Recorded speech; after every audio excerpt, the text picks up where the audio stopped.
Last class में हमने पढ़ा था कि जब आपका चार्ज जो है वो मूव करेगा, यानी कि आपका लेट्स सपोज इलेक्ट्रॉन गन से जो आपके इलेक्ट्रॉन निकल रहे थे वो मूव करते हुए आगे की तरफ फॉरवर्ड जाएंगे। और आवाज़ सही नहीं आ रही, चलो हटाइए। जब वो फॉरवर्ड होते हुए आगे की तरफ जाएंगे तो होगा ये कि वो जो है आपके इलेक्ट्रिक फील्ड और मैग्नेटिक फील्ड से डिफ्लेक्ट हो जाएंगे। लास्ट हमने जो टॉपिक पढ़ा था, मतलब लास्ट जो हमने डेरिवेशन की थी, उसके अंदर हमने कहा था कि काइनेटिक एनर्जी बराबर होती है किसके, वी नॉट ई के। और हमने ये भी कहा था कि काइनेटिक एनर्जी का अपना formula half M V square होता है, तो ये वी नॉट ई के बराबर हो जाएगा। ठीक है, और यहाँ से हमने वी की वैल्यू निकाली थी, और फिर जो दूसरी इक्वेशन थी जिसको हमने सॉल्व करके कह दिया था E V V is equal to किसके बराबर, M V square upon R. यहाँ पे हमने जो v से v कैंसिल हुआ था, एक v जो बचा था उसकी वैल्यू यहाँ से उठा के यहाँ पे पुट करी थी, हमारे पास एक फाइनल इक्वेशन आ गई थी। ठीक है, फिर मैंने आपसे कहा था जो बीम है, जो स्ट्रेट बीम जा रही थी और जाके कहाँ टकरा रही थी, स्क्रीन के ऊपर ओ पॉइंट के ऊपर टकरा रही थी। जैसे ही हमने मैग्नेटिक फील्ड को इंट्रोड्यूस करवाया, वो डिफ्लेक्ट होके कहाँ चली गई, ओ डैश पे चली गई। तो इसका मतलब ये हुआ मैग्नेटिक फील्ड इसको ओ से ओ डैश पे ले गई। लेकिन फिर हमने इलेक्ट्रिक फील्ड इंट्रोड्यूस करवाई और ये ओ डैश से वापसी उठ के कहाँ पर आ गई, ओ पर आ गई। तो इसका मतलब जो मैग्नेटिक फील्ड जितना दूर इसको लेकर गई थी, जितनी फोर्स लगा के, उतनी ही इलेक्ट्रिक फोर्स ने फोर्स लगाई और इसको वापसी लेकर आ गई। तो इस सिचुएशन में हम कहेंगे कि मैग्नेटिक फील्ड और इलेक्ट्रिक फील्ड जो है वो बराबर हो गई। तो दूसरा जो पार्ट था कि जिसके अंदर इलेक्ट्रिक फील्ड और मैग्नेटिक फील्ड आपकी बराबर हो रही थी, वो हमने नहीं करा था। आज हमें वो सॉल्व करना है। ठीक है जी।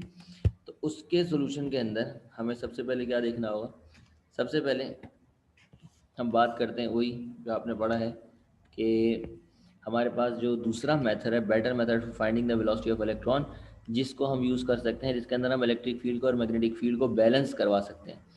अगर मैं वर्टिकल फील्ड को इंट्रोड्यूस करवाएं, कह रहे हैं applying potential difference V, the vertical electric field intensity E is produce between the plate and the force due to this electric field will be. Force का फार्मूला क्या है जब इलेक्ट्रिक फील्ड की वजह से प्रोड्यूस होती है, उस फोर्स का formula F is equal to E Q. लेकिन अगर मैं एक इलेक्ट्रॉन की बात कर रहा हूँ तो यही फोर्स का फार्मूला हो जाएगा F is equal to electric field, और एक चार्ज की जो वैल्यू होती है वो ई होती है, तो स्मॉल ई आ जाए। या आप इसको इक्वेशन नंबर 1 कह दें, ए कह दें, जो मर्जी कह दें। मज़ीद जब हम मैग्नेटिक फील्ड की बात करेंगे तो मैग्नेटिक फील्ड का फार्मूला तो वही रहेगा जो हम पढ़ चुके हैं। मैग्नेटिक फील्ड का फार्मूला क्या था, मैग्नेटिक फील्ड का फार्मूला था F is equal to Q V B. Sine theta इसलिए हटा दिया कि हमने कहा है परपेंडिकुलर है, और परपेंडिकुलर का मतलब ये है कि आपका जो साइन थीटा है वो साइन 90 हो जाएगा और साइन 91 के बराबर होता है, तो इसलिए हम यहाँ पर उसे नहीं लेकर आए। ठीक है, अब अगले स्टेप में हमने कहा कि भाई क्योंकि इलेक्ट्रिक फील्ड और मैग्नेटिक फील्ड बैलेंस हो रही है, तो एफ एम यानी कि मैग्नेटिक फील्ड, एफ ई यानी कि इलेक्ट्रिक फील्ड, ये एफ एम है, और इसको मैं कह सकता हूँ ये एफ ई है इलेक्ट्रिक फील्ड, ये दोनों बराबर हो रही हैं।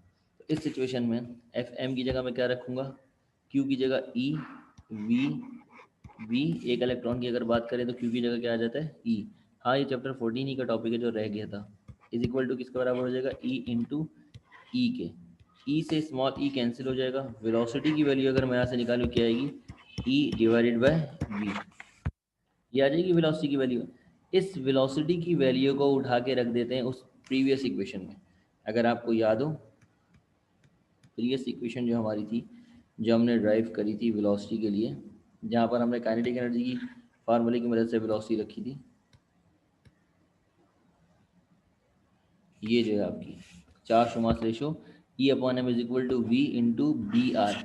इसमें हमने क्या करा था, वेलोसिटी की वैल्यू रखी थी काइनेटिक एनर्जी वाले फार्मूले से, लेकिन अब इसी में वेलोसिटी की वैल्यू मैं कहाँ से रख रहा हूँ, जो हमने अभी डेरिवेशन सॉल्व करी है मैग्नेटिक फील्ड और इलेक्ट्रिक फील्ड को बराबर लेके, वहाँ से जो वैल्यू निकाली मैं वो यहाँ पर सब्स्टिट्यूट करने के लिए जा रहा हूँ। ठीक है, तो E upon M V B R. तो देखो वी की जगह मैं क्या रखूँगा,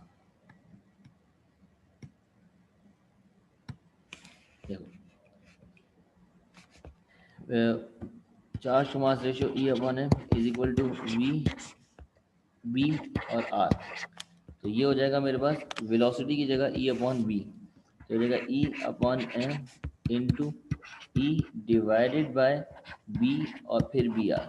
ठीक है, ये जो E अपॉन बी है ये तो वेलोसिटी की वजह से आया, तो मेरे पास finally charge to mass ratio का फार्मूला क्या हो जाएगा, E upon M is equal to E B square into R. ये भी आपके पास चार्ज टू मास कैलकुलेट करने का, रेशियो कैलकुलेट करने का मेथड है, लेकिन इस मेथड में आपने एक्स्ट्रा काम ये करा है कि इलेक्ट्रिक फील्ड को इंट्रोड्यूस करवाया है, वहाँ पर हमने काइनेटिक एनर्जी की मदद से डेरिवेशन को सॉल्व किया था, बस ये डिफरेंस है। बाकी जो आपका वर्क है वो ऑलमोस्ट क्या है, सेम है। ठीक है जी, क्लियर है डेरिवेशन। यहाँ पर आपका जो लॉन्ग क्वेश्चन है जो हमने कल स्टार्ट किया था वो एंड होता है। सर डायग्राम से समझा दें, डायग्राम दोबारा समझा देता हूँ चलो। डायग्राम में एक नज़र और ये था कि अगर मेरे पास ये इलेक्ट्रॉन गन थी, सारी सिचुएशन एक बार और रिकॉल कर देता हूँ। इलेक्ट्रॉन गन थी, इसमें से जो इलेक्ट्रॉन निकल रहे थे उनको स्ट्रेट लाने के लिए मैंने एक डिस्क ए लगाई थी, एक डिस्क बी लगाई थी, और इलेक्ट्रॉन फिर स्ट्रेट मूव होते हुए जा रहे थे और स्क्रीन के ऊपर पॉइंट ओ के ऊपर लेट्स से कि वो टकरा रहे थे, ठीक है, पॉइंट ओ पे। फिर मैंने मैग्नेटिक फील्ड को इंट्रोड्यूस करवाया। जैसे ही मैंने मैग्नेटिक फील्ड को इंट्रोड्यूस करवाया, मैग्नेटिक फील्ड के इंट्रोड्यूस होने से जो इलेक्ट्रॉन बीम थी वो डेविएट होकर कहाँ चली गई थी, ओ डैश पे। अच्छा, यहाँ पर जो फार्मूले लग रहे थे वो ये थे कि काइनेटिक एनर्जी बराबर होगी वी नॉट ई के, जबकि काइनेटिक एनर्जी का अपना फार्मूला होता है हाफ एम वी स्क्वायर। तो इलेक्ट्रॉन यहाँ से वेलोसिटी से मूव करते हुए जा रहे हैं वोल्टेज की वजह से, तो यहाँ पर ये फार्मूला लगा। जब हमने मैग्नेटिक फील्ड लगाई, जब हमने मैग्नेटिक फोर्स लगाई, तो मैग्नेटिक फोर्स की वजह से, यानी कि जो फोर्स होती है उसका फार्मूला था ई वी बी। और ये और जो आपका इलेक्ट्रॉन था वो सर्कुलर मोशन करने लग गया, तो उसका फार्मूला था F is equal to M V square upon R. तो ये दो फार्मूले हमने यूज़ करें। एट लास्ट हमने क्या करा, हमने इलेक्ट्रिक फील्ड इंट्रोड्यूस करवाई, तो इलेक्ट्रिक फील्ड की वजह से बीम वापसी अपनी जगह पर आ गई। तो फिर वहाँ पर एफ ऑफ मैग्नेटिक फील्ड बराबर हो गई किसके, एफ ऑफ इलेक्ट्रिक फील्ड। ये टोटल तीन स्टेप्स थे। पहले स्टेप में काइनेटिक एनर्जी, दूसरे स्टेप में मैग्नेटिक फील्ड को सेंट्रीफ्यूगल फोर्स के बराबर लिया, फिर सेंट्रीफ्यूगल फोर्स को कैंसिल कर दिया, तो फिर मैग्नेटिक फील्ड इलेक्ट्रिक फील्ड के बराबर हो गई। ये आपका सिंपल सा सोल्यूशन था। रिड्यूस तो हो गया भाई, लेकिन कुछ भी रिड्यूस नहीं होता, कुछ भी आ सकता है। ठीक है जी। अब जो है वो आपके जैसे चैप्टर नंबर 14 के एमसीक्यूज वगैरह कुछ सॉल्व करने वो, और कुछ प्रॉब्लम जो रह गई थी वो देख लेते हैं। अच्छा, पहले तो इस टॉपिक से रिलेटेड प्रॉब्लम देख लेते हैं जो हमने अभी पढ़ा है कल की क्लास में और आज की क्लास में। इससे रिलेटेड जो है वो अपने न्यूमेरिकल्स को सबसे पहले देख लेते हैं। उसके बाद जो है हम देखेंगे कि आपके पास डिफरेंट न्यूमेरिकल जो इसके रह गए। चैप्टर 14 के ऑलमोस्ट सारे न्यूमेरिकल हम कर देंगे। लास्ट स्लाइड ये थी बेटा आपकी।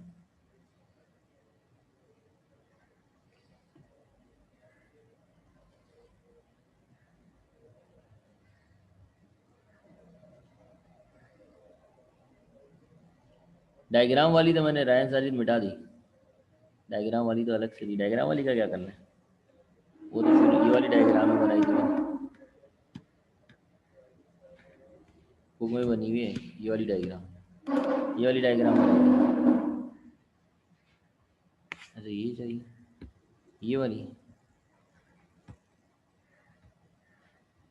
ये वाली, ये तो पिछली क्लास की है।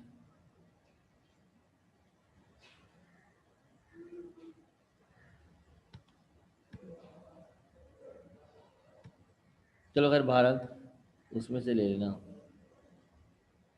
ये जो मैंने अभी लगाई थी वो मतलब उसकी कोई हेडिंग तो होगी। आज की डेरिवेशन ये थी ना, आज ही डेरिवेशन की हमने, आज की डेरिवेशन ये है।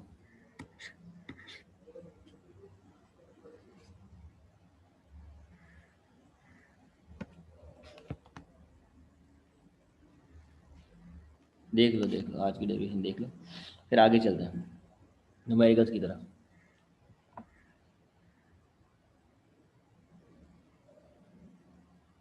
एमसीक्यूज अभी सॉल्व करेंगे ना चैप्टर नंबर 14 के, इंशाल्लाह मैं आपको सॉल्व कराऊंगा। 15 और 16 के भी सॉल्व करा दूंगा अगर हुए।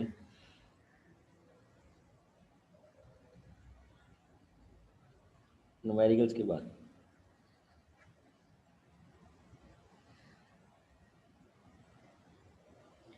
ये नोट्स में भी मिल जाएगी आपको।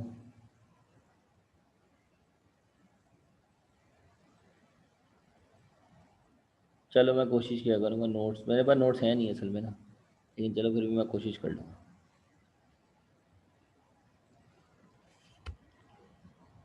चलिए जी, अब न्यूमेरिकल्स की तरफ चलते हैं।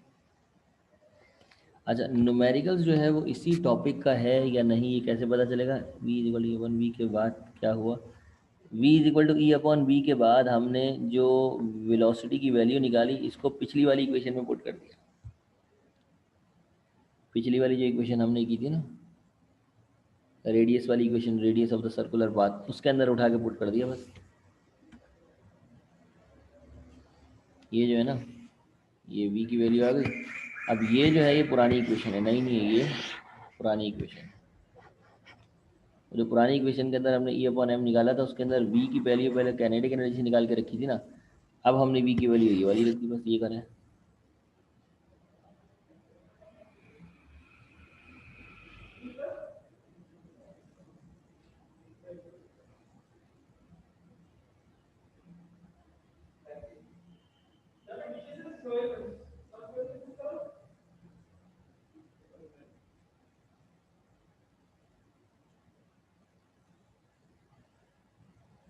पुरानी यही है भाई। हाँ, अलग आएगा, मेथड अलग है ना, ये इलेक्ट्रिक फील्ड मेथड है, वो वेलोसिटी मेथड था, डिटर्मिनेशन ऑफ वेलोसिटी, ये पार्टिकल वेलोसिटी सेलेक्टर मेथड है। हाँ, वैल्यू अलग आएगी, ये इलेक्ट्रिक फील्ड मेथड है, इसमें इलेक्ट्रिक फील्ड यूज़ की गई है।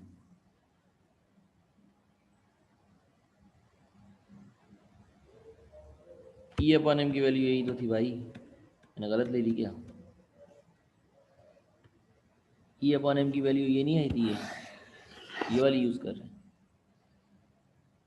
ये पिछली क्लास की डेरिवेशन है, इस क्लास की नहीं।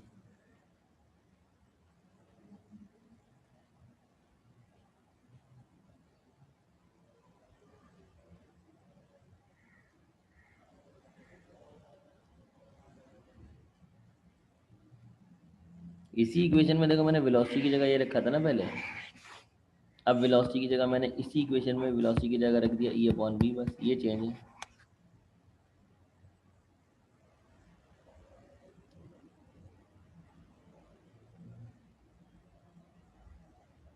ठीक है,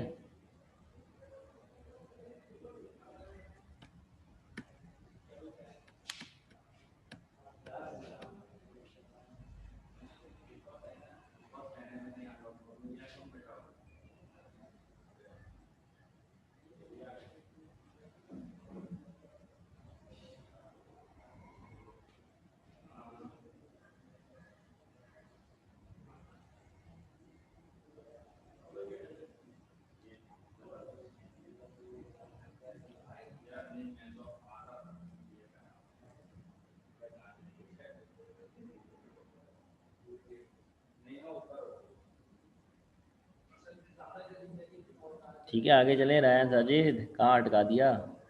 डन। अच्छा जी, अब न्यूमेरिकल्स की तरफ चलते हैं। न्यूमेरिकल्स के अंदर सबसे पहले हमें जब भी कोई न्यूमेरिकल सॉल्व करना हो इससे रिलेटेड, तो हमने यहाँ पर सबसे पहले ये देखना होगा, न्यूमेरिकल्स की पहचान ये है कि इलेक्ट्रॉन हो या प्रोटॉन हो, कोई भी चीज़ हो जो एक्सेलरेट हो रहा हो इलेक्ट्रिक फील्ड में, मैग्नेटिक फील्ड में, तो समझ जाना टॉपिक यही है। सर ई की वैल्यू क्या है? ई की वैल्यू 1.6 10 की पावर -19 है। एक सारी कांस्टेंट वैल्यूज़ हैं। जो चार्ज की वैल्यू ई वो कांस्टेंट है, वो होती है 1.6 मल्टीप्लाई बाय 10 की पावर -19। जो मास ऑफ प्रोटॉन है वो भी कांस्टेंट है, वो होता है 1.67 मल्टीप्लाई बाय 10 की पावर -27 किलोग्राम। तो ये सारी चीज़ें, और इलेक्ट्रॉन की बात करें तो 9.11 होता है। अच्छा, अब देखो आपका है सवाल 14.6, जो कि इस टॉपिक से रिलेटेड है। कैसे पता चला? A proton is accelerated by a potential difference of, potential difference दिया हुआ है जिससे इलेक्ट्रॉन एक्सेलरेट हो रहा है, यानी कि जो इसको काइनेटिक एनर्जी दे रहा है। तो वो जो है डेटा के अंदर, सबसे पहले अगर मैं इस पोटेंशियल डिफरेंस की बात करूँ तो ये वो वोल्टेज है जिससे प्रोटॉन मूव हो रहा है, तो इसको मैं कहूँगा ये वी नॉट है। वो वोल्टेज जिससे प्रोटॉन मूव हो रहा है वी नॉट है, 6 मल्टीप्लाई बाय 10 की पावर 5 वोल्ट। ठीक है, कहता है it then enters in a uniform magnetic field. अब देखो, एक्सेलरेटेड जो आपका प्रोटॉन था वो मैग्नेटिक फील्ड में इंटर हो गया है। बस यहाँ से समझ में आ जाती है कि ये चार्ज टू मास रेशियो का ही टॉपिक है। तो बी की वैल्यू है 0.3 वेबर पर metre square. In a direction making an angle 45, perpendicularly भी नहीं फेंका है, 90 डिग्री पे फेंका है। तो इससे एक बात और समझ में आती है कि फार्मूला कौन सा यूज़ करेंगे, वो वाला यूज़ करेंगे जिसके अंदर साइन थीटा आता है। What will be the radius of circular path? R आपने कैलकुलेट करना है।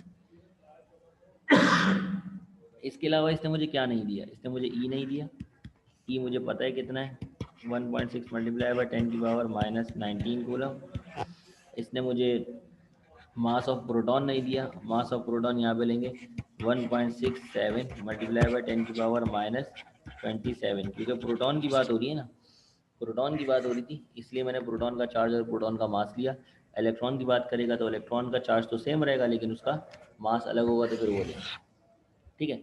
अब सारी बात ये है कि अगर मैं आपसे रेडियस का फार्मूला साइन थीटा वाला आपको याद दिलाऊं, याद है साइन थीटा वाला रेडियस का फार्मूला क्या था जो हमने स्पेशल केस स्टडी किया था? वो था साइन थीटा वाला formula M V divided by B R था, आई थिंक, तो E B, M V divide by E B, और यहाँ पर साइन थीटा आता था, if I am not wrong. Formula आप लोग देख चेक कर लो, वेरीफाई कर लो, ये फार्मूला था। तो इस फार्मूले में हमें m चाहिए मालूम है, e चाहिए मालूम है, b चाहिए मालूम है, वेलोसिटी नहीं मालूम। तो वेलोसिटी मालूम करने के लिए हम मदद लेंगे वोल्टेज की, क्योंकि मैंने बताया ना वोल्टेज ही वेलोसिटी देती है। तो यहाँ पर वेलोसिटी का काइनेटिक एनर्जी वाला फार्मूला यूज़ करते हैं। अगर याद नहीं आ रहा हो तो आप ड्राइव कर लो, अगर याद है तो डायरेक्ट रख लो। जैसे मुझे याद है इस वक्त कि वेलोसिटी का जो फार्मूला था वो कुछ इस तरह था, 2v0 e divided by m और स्क्वायर रूट। ये आपकी वेलोसिटी का फार्मूला था। तो ये दो फार्मूले हम यूज़ करेंगे, पहला फार्मूला ये हो गया, दूसरा फार्मूला ये हो गया, लेकिन पहले ये यूज़ करना होगा क्योंकि वेलोसिटी पता ही कोई नहीं। जब वेलोसिटी पता चलेगी तो दूसरा फार्मूला यूज़ करेंगे। तो वेलोसिटी निकालने के लिए मैंने वोल्टेज की मदद ली, क्योंकि वोल्टेज ही वेलोसिटी देता है प्रोटॉन को या इलेक्ट्रॉन को। तो 2 multiply by v0 6 multiply by 10⁵ और मल्टीप्लाई बाई ई की value 1.6 multiply by 10⁻⁻19 divided by, यहाँ पर क्या आ जाएगा आपके पास, एम की वैल्यू क्या है 1.67 मल्टीप्लाई बाई 10⁻⁻27। अब यहाँ इसको सॉल्व करके वेलोसिटी आप लोग निकाल सकते हैं। वेलोसिटी की यूनिट क्या आएगी, सब आपने स्टैंडर्ड में लिया तो बहुत ज़्यादा आएगी वेलोसिटी, मीटर पर सेकंड, क्योंकि इलेक्ट्रॉन या प्रोटॉन इतने मामूली स्पीड से एक्सेलरेट नहीं करते। अप्रॉक्सीमेटली मतलब 10⁻6 10⁸ इस तरह वैल्यू आती है, स्पीड ऑफ लाइट के करीब करीब, मतलब से इतना भी करीब नहीं, लेकिन फिर भी काफ़ी स्पीड में मूव करते हैं। तो यहाँ से आप सबसे पहले वेलोसिटी निकालेंगे। जब वेलोसिटी आ जाएगी तो फिर तो रेडियस निकालना कोई मसला ही नहीं है। तो रेडियस का फार्मूला लगाएंगे, एम आपको पता है कितना है, 1.67 multiply by 10⁻⁻27 multiply by V की वैल्यू अगर याद ना हो तो ड्राइव कैसे करेंगे, उसका फार्मूला मेथड ये है। काइनेटिक एनर्जी किसके बराबर होती है, काइनेटिक एनर्जी बराबर होती है v0 ई के। काइनेटिक एनर्जी का अपना फार्मूला क्या है, half M V square into v0 E. यहाँ से निकाल लो v की वैल्यू, तो V square is equal to 2v0 E divided by M, squaring both side हो गए तो स्क्वायर से रूट कैंसिल, v की वैल्यू क्या हो जाएगी, √2v0 E divided by M. अगर याद ना हो तो इससे ड्राइव कर सकते हैं।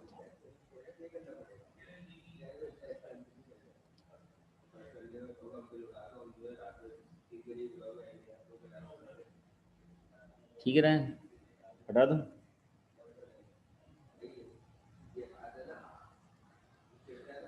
तो अब ये वेलोसिटी निकालो और उसके बाद रेडियस निकालो। मुझे बताओ वेलोसिटी कितनी आ रही है, फिर हम रेडियस बताएं।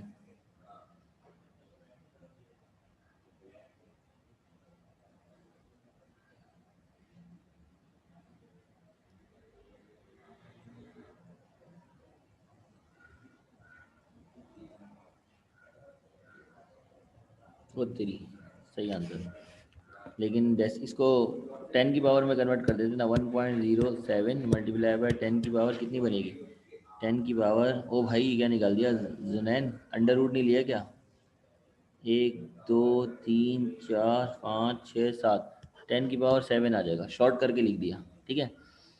तो अब ये तमाम वैल्यूज़ को उठा के यहाँ पे पुट करो और रेडियस भी निकाल लो कितना है।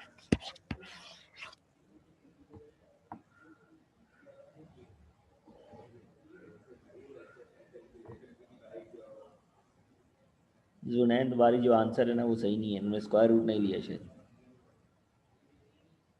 बाकी का सही आ रहा है। हमजा का सही है, एहसन लियाकत का सही है, तलहा का सही है। बाकी किसी ने जवाब ही नहीं दिया इसके अलावा।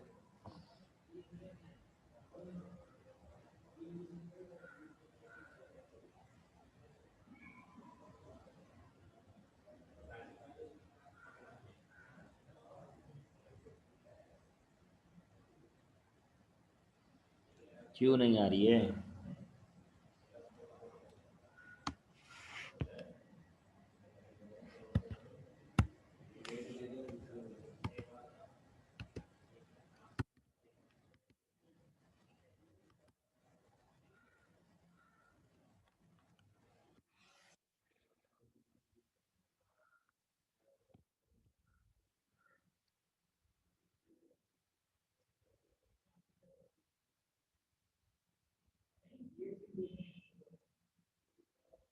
सही नहीं आ रही है, क्यों नहीं आ रही है?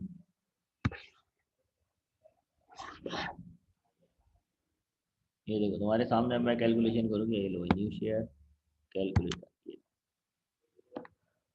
ये कैलकुलेटर नजर आ रहा है? ये अब देखो, सबसे पहले तो 2 multiply by V naught, Windows check mode लो कैलकुलेटर ही खराब हो गया। और बहरहाल आप करो, आंसर सही आएगा, कोई गलती करोगे आप।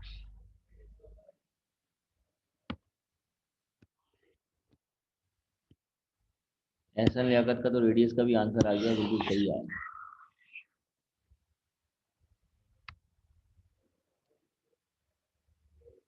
बाकी सब कहाँ है भाई, जल्दी सॉल्व करो। अच्छा ठीक, अगला जो आपका न्यूमेरिकल है, बिल्कुल सही आ रहा है आंसर, आप लोग के सही आए। अच्छा, अगला जो न्यूमेरिकल है उसके अंदर सबसे पहले हमें ये देखना होगा कि क्या ये इस टॉपिक का रिलेटेड न्यूमेरिकल है भी या नहीं। ठीक है ना, हो सकता है इसी टॉपिक का, हो सकता है ना हो। लेकिन इस सवाल के अंदर सबसे पहली जो प्रॉब्लम हमें फेस करनी पड़ रही है वो ये है कि इसके अंदर कह रहा है कि two parallel metal plate separated by 5 centimetre, separated by 5 centimetre, दो पैरेलल प्लेट्स अगर सेपरेटेड है 5 सेंटीमीटर पे, तो आपको नहीं लगता कि दो पैरेलल प्लेट के दरमियान जो डिस्टेंस होता है उसमें डी दिया हुआ है, जो कि है 5 सेंटीमीटर। चाहे तो मीटर में कन्वर्ट कर ले इसको, मीटर में कन्वर्ट करेंगे 100 से डिवाइड करना है, 0.05 मीटर हो जाएगा। ठीक है, आगे आपसे कहता है of air have a potential difference of 220 volt, voltage इसने दिए हुए हैं आपको कितने, 220 वोल्ट। और फिर कहता है अब मैग्नेटिक फील्ड बी, एक और मैग्नेटिक फील्ड यहाँ पर आ गई है, 5 × 10⁻³ वेबर पर metre square is also produce perpendicular to the electric field. अब देखो यहाँ पर क्योंकि वोल्टेज और डिस्टेंस की वजह से इलेक्ट्रिक फील्ड प्रोड्यूस हो रही होगी, आपने चैप्टर नंबर 13 में पढ़ा है कि जो इलेक्ट्रिक फील्ड है वो बराबर होती है वी डिवाइड बाई डी के, तो ये इलेक्ट्रिक फील्ड प्रोड्यूस हो रही है। उसी से आपने मैग्नेटिक फील्ड भी प्रोड्यूस करा दी, वहीं पर आपने मैग्नेटिक फील्ड भी प्रोड्यूस करवा दी। तो कहता है इलेक्ट्रॉन जो आपका ट्रेवल कर रहा था वो अनडिफ्लेक्टेड गुजर गया मैग्नेटिक फील्ड और इलेक्ट्रिक फील्ड से। इसका मतलब मालूम है क्या है? इसका मतलब ये है कि आपने जितनी इलेक्ट्रिक फील्ड दी उतनी ही मैग्नेटिक फील्ड दी, जिसकी वजह से आपका जो इलेक्ट्रॉन है वो अनडिफ्लेक्टेड वहां से चला गया। अब क्योंकि इलेक्ट्रॉन गया है तो मुझे यहाँ पर जो फार्मूला यूज करना होगा, अगर मैं डेरिवेशनल वर्क की तरफ चलूँ, वेलोसिटी आपने कैलकुलेट करनी है इलेक्ट्रॉन की, तो देखिए यहाँ पर सबसे पहली बात तो ये है कि मैं सबसे पहले इलेक्ट्रिक फील्ड निकाल लेता हूँ। सही, इलेक्ट्रिक फील्ड निकाल कैसे सकता हूँ, इलेक्ट्रिक फील्ड का फार्मूला क्या है, इलेक्ट्रिक फील्ड बराबर होती है वी अपॉन डी के। ये इस चैप्टर का सवाल नहीं है, मतलब ये फार्मूला इस चैप्टर का नहीं है, 13 चैप्टर में हमने पढ़ा था। बी मैग्नेटिक फील्ड होती है ना।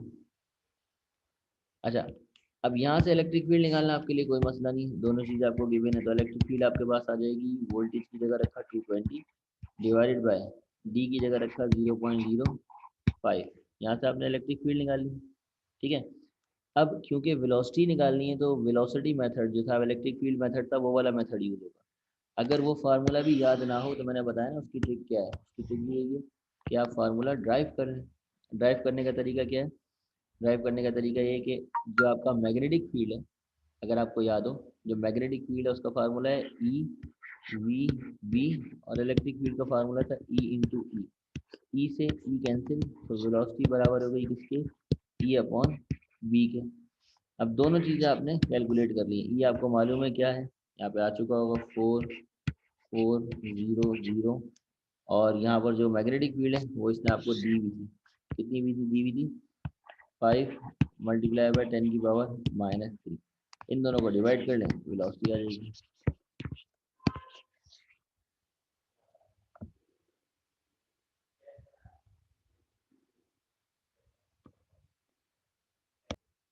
अच्छा, अब चलते हैं हम अगले न्यूमेरिकल की तरफ, जो इस टॉपिक से रिलेटेड तो नहीं है, लेकिन आपके चैप्टर नंबर 14 के रिमेनिंग न्यूमेरिकल, जैसे आपका पहला न्यूमेरिकल। अब ये जो है वो टॉपिक हमें खुद जज करना होगा, खुद ही न्यूमेरिकल को देखना होगा।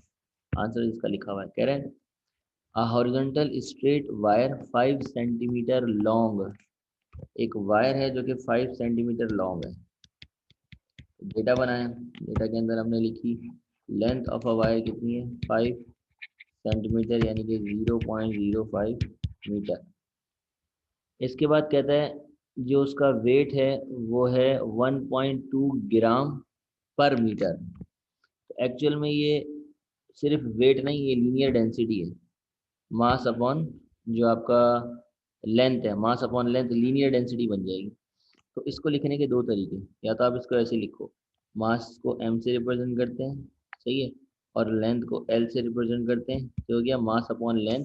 तो मास अपॉन लेंथ है 1.2 ग्राम पर मीटर। ग्राम से किलोग्राम में जाना है तो क्या करें, 1000 से मल्टीप्लाई या डिवाइड है, तो 1000 से डिवाइड करेंगे, तो 1000 से डिवाइड करने पे हो जाएगा 1.2 मल्टीप्लाई बाय 10⁻³ क्योंकि 1000 से डिवाइड करने पे 3 जीरो ऊपर आ जाएंगे, माइनस में हो जाएगी, और यूनिट बन जाएगी इसकी किलोग्राम पर मीटर, दोनों स्टैंडर्ड में आ जाएंगे। तो देखो इसने जो आपको वेटिंग दिया उसके अंदर ग्राम पर मीटर दिया, जिससे मैंने अंदाज़ा लगाया कि ये सिर्फ मास नहीं है, ये वेट नहीं है, ये यूनिट से पता लगेगा कि क्या चीज़।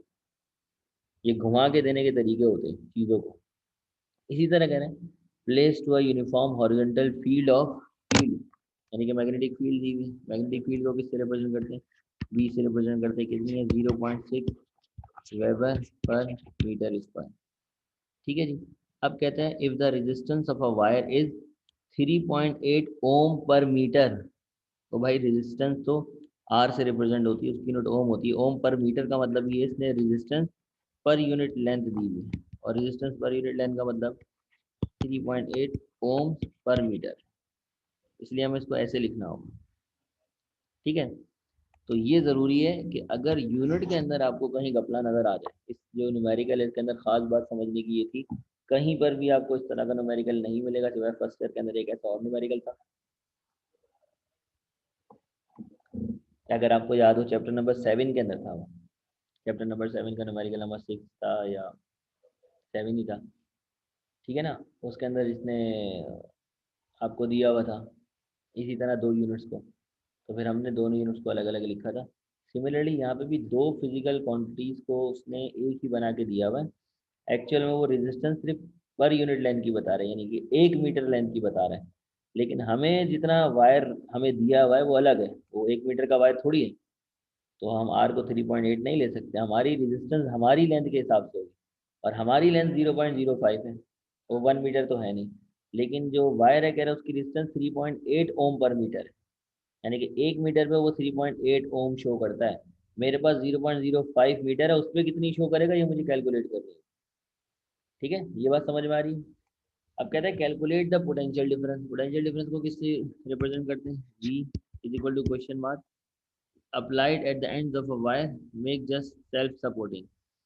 तो कहता है कि इसको सेल्फ सपोर्ट रखने के लिए हॉरिजॉन्टल वायर को कि अपने आप में एडजस्ट रहे, कितना पोटेंशियल डिफरेंस अप्लाई करना होगा। जैसे चार्ज को मोशनलेस कर देते हैं ना, इसी तरह हम वायर को भी मोशनलेस कर सकते हैं। तो वही वाले सीन है कि इसको ऐसा करने के लिए कितना पोटेंशियल डिफरेंस रिक्वायर्ड होगा। तो यहाँ पर सबसे पहले तो हम ये करते हैं कि मास कैलकुलेट करते हैं अपनी लेंथ का।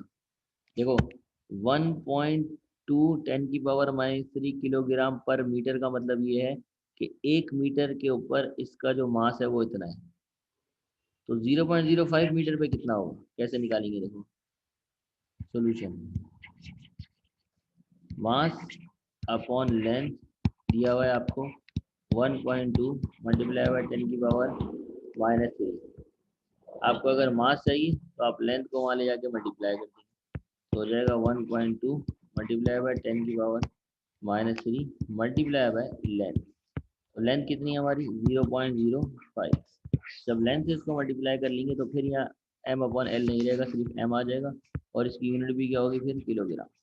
तो पहले फेज में हमने क्या करा, हमने मास निकाल लिया कि कितना है, ठीक है। ये आ जाएगा आपका 0.00006, यानी कि कैलकुलेट करके मुझे बताओ कितना आ रहा है, 6 मल्टीप्लाई बाय 10 की पावर, ये हो गया आधा 6 और 3 जीरो इसके और 2 जीरो इसके, ऑलमोस्ट 5 जीरो आ जाएंगे किलोग्राम, ठीक है। वेरीफाई कर लो अगर मैं गलत हूँ। इसी तरह रेजिस्टेंस निकालनी है, रेजिस्टेंस पर यूनिट लेंथ निकालनी है।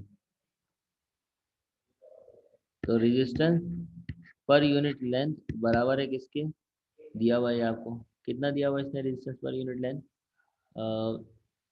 रेजिस्टेंस पर यूनिट 3.8 दिया हुआ है, 3.8 ओम पर मीटर। अब लेंथ को उधर भेज देते हैं तो क्या हो जाएगा, R is equal to 3.8 multiply by length की जगह 0.05। तो इसके बाद हम आर लिखेंगे, रेजिस्टेंस आ जाएगी, कितनी आ जाएगी, 0.19, 0.19 ओम। तो ये हमने रेजिस्टेंस निकाल ली और सबसे पहले मास निकाल ली। अभी न्यूमेरिकल तो सॉल्व करा ही नहीं, हमने सिर्फ रेजिस्टेंस और मास को अलग किया है ताकि हम इसे सॉल्व कर सकें। और क्योंकि एक वायर है, जब भी वायर मैग्नेटिक फील्ड में रखा जाता है तो मैग्नेटिक फील्ड जो है वो उसे फोर्स लगाती है, और अगर जितना उसका वेट है उतनी ही फोर्स मैग्नेटिक फील्ड लगा दे तो आपका जो वायर है वो मोशनलेस हो जाएगा, जैसे आपका चार्ज मोशनलेस होता था, अगर आपको याद है। वायर को आपने मोशनलेस करना है तो वायर के ऊपर जो मैग्नेटिक फील्ड फोर्स लगा रही होगी वो, और जो उसका वेट है वो, ये दो चीज़ें अगर बैलेंस हो जाती हैं तो हम कहेंगे कि आपका वायर जो है वो सेल्फ एडजस्टमेंट में चला जाएगा, अपने आप को खुद ही ऑटो एडजस्ट कर लेगा, या फिर सेल्फ सपोर्टिंग में चला जाएगा, या फिर मोशनलेस दूसरे लफ्जों में क्या हो जाएगा। तो इसने यही हमें कहा है कि मोशनलेस हो जाए तो बताओ कितना वोल्टेज देना होगा। तो उसके लिए आप पता है क्या करो, सबसे पहले आप ज़रा देखो कि जो फार्मूला था वो था बिल B I L sine theta. Theta तो दिया नहीं है तो परपेंडिकुलरली ही बैलेंस होगा, तो साइन 90 ही लेते हैं जब थीटा ना दिया, वरना वो एंगल देता है। साइन 91 के बराबर होता है तो मैं ले नहीं रहा। ये वाली जो फोर्स है जो कंडक्टर के ऊपर लगती है मैग्नेटिक फील्ड में, कंडक्टर के ऊपर जो फोर्स लगती है वो इसके वेट के बराबर होती है, और वेट का फार्मूला क्या होता है, एम जी, ठीक है। अब यहाँ से मैं सॉल्व करके ज़्यादा से ज़्यादा करंट निकाल सकता हूँ, आई निकाल सकता हूँ, कैसे, M G divided by B और एल। यहाँ से मैं क्या निकाल लूँगा, करंट। करंट इसलिए निकाल रहा हूँ क्योंकि वोल्टेज का फार्मूला होता है V equals to I R. एक बार करंट आ गया, आर गिवन है आपको, आप बड़े आराम से कैलकुलेशन कर सकते हैं। तो ये थोड़ा सा एक आपका न्यूमेरिकल अलग टाइप का था जो मैंने सॉल्व करा दिया, इसे देख लीजिए और कोई प्रॉब्लम है तो पूछ लीजिए।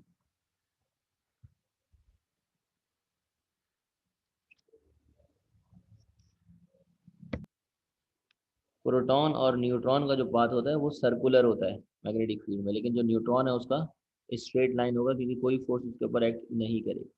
तो पहले का आंसर होगी आपका स्ट्रेट लाइन, ठीक है। दूसरे सवाल में कह रहे हैं the practical application of the phenomena of mutual induction. Mutual induction हमने रियल लाइफ में कहाँ देखी है, तो एक डिवाइस है जिसके अंदर हमने देखी थी, और वो डिवाइस का नाम क्या था, transformer, which is use to increase और डिक्रीज द आउटपुट वोल्टेजेस। तो ट्रांसफार्मर वो आपकी डिवाइस है जो वोल्टेजेस को अप एंड डाउन करती है। टेस्ला इक्वल्स टू, अब ये इंटरेस्टिंग सवाल है, टेस्ला किसके बराबर होता है। इसके लिए अगर आप याद करें, आप दो तरीके से टेस्ला को निकाल सकते हैं। देखिए फोर्स का फार्मूला हमने निकाला था, एक क्यू वी बी, ठीक है, एक ये निकाला था।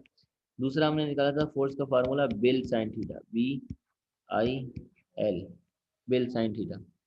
क्योंकि यहाँ पे हमें नज़र आ रहा है एम्पेयर, ठीक है ना, तो हम इससे भी कोशिश कर सकते हैं, वरना इससे भी निकल जाएगा, दोनों से यूनिट सेम बनेगी, जिससे आपका दिल करे बनाए। जैसे फॉर एग्जाम्पल मैं इससे इसकी यूनिट बनाने की कोशिश करता हूँ कि मैग्नेटिक फील्ड की यूनिट क्या बनेगी। तो देखो मैग्नेटिक फील्ड की यूनिट क्या हो जाएगी, मैग्नेटिक फील्ड की यूनिट हो जाएगी आपकी बी बराबर है किसके, F divided by Q into V के, ठीक है।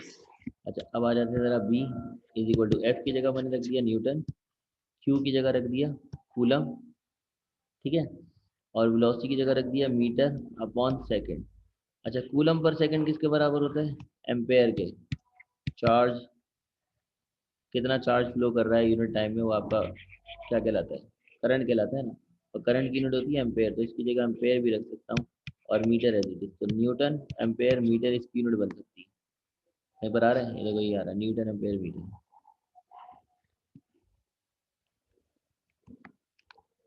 ठीक है जी, तो ये हमें ड्राइव करनी पड़ गई। इस तरह के एमसीक्यूज होते हैं, इनको सॉल्व करना होता है।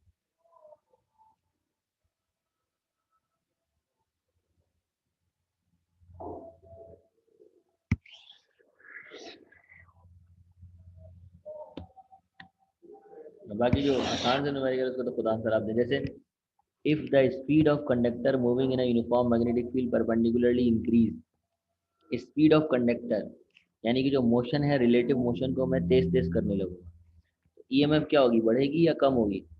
तो आपने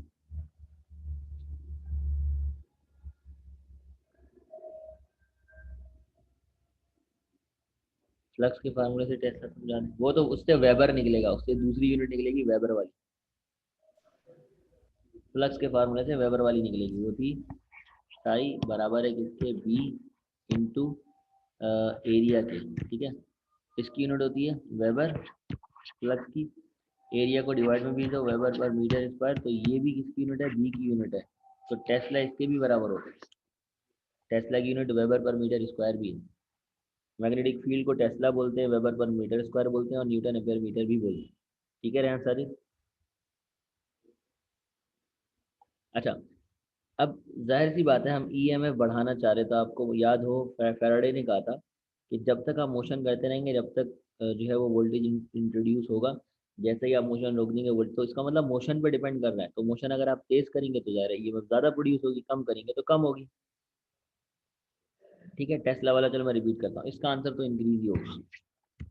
ठीक है, the conventional electric current is flowing from the top to bottom in a wire, then the direction of a magnetic line of induction is, अब बताएं इसका आंसर क्या होगा?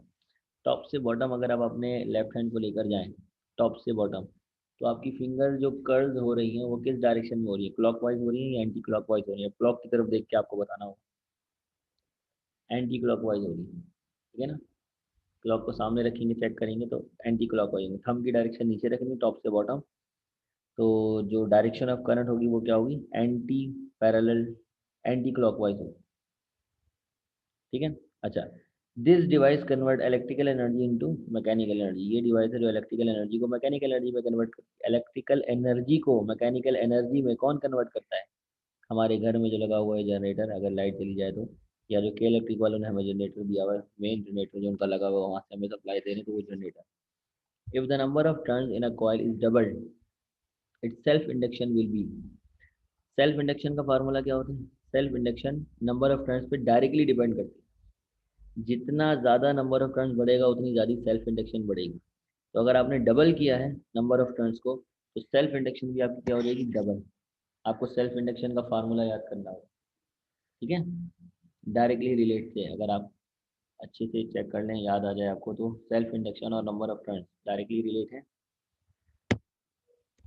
अब आप कहेंगे कौन से फार्मूले से सर, तो मैं आपको बता देता हूँ। देखो, फार्मूला था आपका, सेल्फ इंडक्शन का फार्मूला था ई एम एफ बराबर होती है L delta I divide by delta T. और दूसरा ई एम एफ का फार्मूला था N delta psi divide by delta T. दोनों को हमने इक्वेट किया था, ये कैंसिल हो गया था। ठीक है, तो एल डेल्टा आई बराबर हो गया था एन डेल्टा साई के। तो देखो एल और एन का रिलेशन क्या बन रहा है?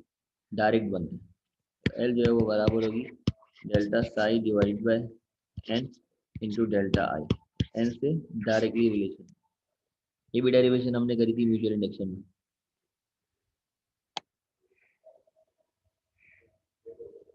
सिक्स का जनरेटर नहीं होगा, तो जनरेटर ही तो लगाया, और क्या लगाया मैंने?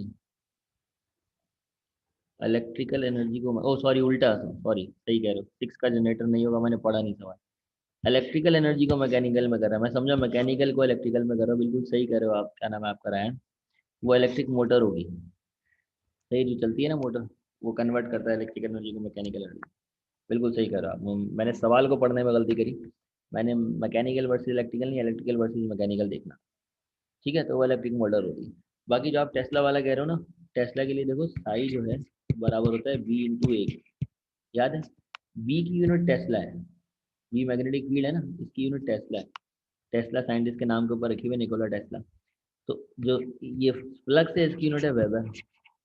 तो अगर मैं एरिया को डिवाइड में भेजूँ तो वेबर पर मीटर स्क्वायर किसके बराबर होगा, वी के। और वी तो टेस्ला के बराबर होता है, तो वेबर पर मीटर स्क्वायर भी टेस्ला के बराबर होगा। और दूसरा ये भी टेस्ला के बराबर होगा, दोनों टेस्ला की यूनिट्स। बाकी नमाज जो है जमात खड़ी हो चुकी है, तो इंशाल्लाह फिर कंटिन्यू करेंगे।